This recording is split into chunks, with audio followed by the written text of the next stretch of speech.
शहर की सड़कें धूल से भरी थी और एक कोने में खड़ा रामू रिक्शा वाला अपने पुराने चरमराते रिक्शे को साफ कर रहा था।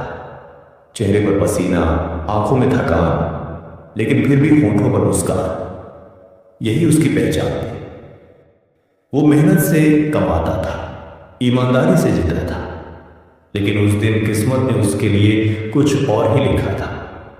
दोपहर को एक सरकारी ऑफिस से एक महिला अफसर का पर्स चोरी हो गया।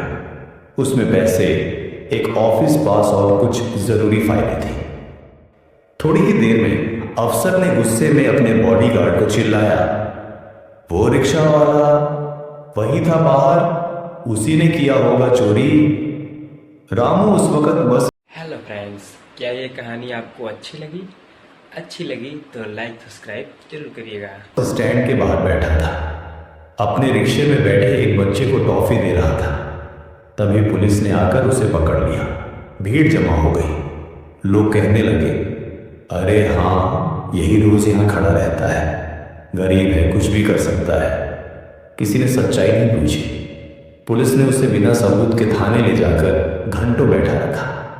थाने में अफसर ने पूछा, कबूल कर ले, पर्स तूने ही चुराया है? रामू की आंखों से आंसू बह निकले।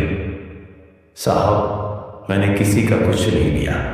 मैं तो रोज अपनी बीमार मां के लिए पैसे जोड़ता हूं, लेकिन किससे परवाह थी। उधर वो अफसर औरत नीरा वर्मा, जो एक बड़ी सरकारी अधिकारी थी, मीडिया में इंटरव्यू दे रही थी।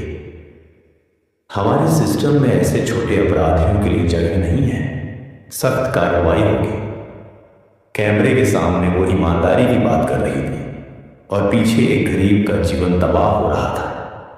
रात को रामू की बूढ़ी मां जब थाने पहुंची तो दरवाजे से ही रोक दिया गया। बुजुर्ग महिला, अंदर जाना मना है। उस वक्त मां ने आसमान की तरफ देखा और बोली, भगवान, अगर मेरा बेटा बेगुनाह है तो तू ही सच्चाई दिखा देना। अगले दिन अखबार में बड़ी हेडलाइन थी, रिक्शा वाला बना चोर। शहर के लोग उसकी इज्जत उड़ाने लगे। लेकिन उसी रात जब वो लॉकअप में बैठा था, एक नया पुलिसकर्मी ड्यूटी पर आया, कांस्टेबल अर्जुन सिंह। उसने रामू की आंखों में कुछ अलग देखा। डर नहीं, सच्चाई थी। अर्जुन ने अपने सीनियर से कहा, सर, मुझे ये केस थोड़ा अजीब लग रहा है, सीसीटीवी फुटेज चेक कर लेते हैं। लेकिन सीनियर ने डांट दिया, तेरी नई नौकरी है, दिमाग मत चला। फिर भी अर्जुन ने चुपचाप जांच शुरू की। उसने पाया कि जिस वक्त पर्स चोरी हुआ था, रामू उस जगह से 500 मीटर दूर था। सीसीटीवी में साफ दिख रहा था और फुटेज में जो इंसान उस अफसर के ऑफिस के कमरे से निकल रहा था, उसके हाथ में वही लाल फाइल थी, लेकिन चेहरा धुंधला था। अर्जुन ने जूम किया और तस्वीर साफ हुई। वो कोई आम आदमी नहीं, वो अफसर नीरा वर्मा का पर्सनल असिस्टेंट था। अब कहानी मोड़ लेने वाली थी। रामू को जिस चोर का नाम दिया गया था, अब वो खुद सबूत बनने वाला था, अपने सच का, अपनी इज्जत का। लेकिन अर्जुन को यह सच्चाई दिखाने के लिए पूरा सिस्टम उसके खिलाफ खड़ा होने वाला था। थाने पे रात गहराती जा रही थी। सब पुलिस वाले ड्यूटी खत्म करके जा चुके थे, लेकिन अर्जुन सिंह अब भी अपने छोटे से डेस्क पर बैठा था। सामने खुले लैपटॉप में वही सीसीटीवी फुटेज बार बार चल रही थी। हर बार जब वो क्लिप देखता, उसके अंदर कुछ खौलने लगता। वो साफ देख पा रहा था, लाल फाइल वही जो अफसर नीरा वर्मा के हाथ से चोरी हुई बताई गई थी, उस आदमी के हाथ में थी जो हर दिन उनके साथ ऑफिस आता था। अर्जुन ने धीरे से बुदबुदाया, अगर ये सच है तो एक गरीब आदमी पर झूठा इल्जाम लगा है।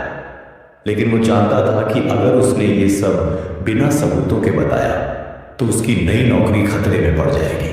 फिर भी दिल ने दिमाग को हरा दिया।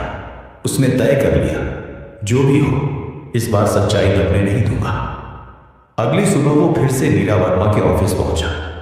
उनके सामने झुककर बोला, मैडम, सीसीटीवी फुटेज में कुछ दिख रहा है, शायद गलती हो गई है। नीरा ने बिना उसकी तरफ देखे ठंडी आवाज में कहा, अर्जुन, मैंने जो कहा वही सच है। तुम नए हो, तुम्हें पता नहीं, ऐसे लोग चोरी करते हैं और फिर रोने का नाटक करते हैं। केस क्लोज करो। अर्जुन ने हिम्मत जुटाई। मैडम, पर यह वीडियो कुछ और कह रहा है। अगर हम एक निर्दोष को सजा देंगे तो सिस्टम पर से लोगों का भरोसा उठ जाएगा। नीरा ने घूरकर कहा, तुम्हें पता है तुम किससे बात कर रहे हो? जाओ, वरना तुम्हारी रिपोर्ट लिखवानी पड़ेगी।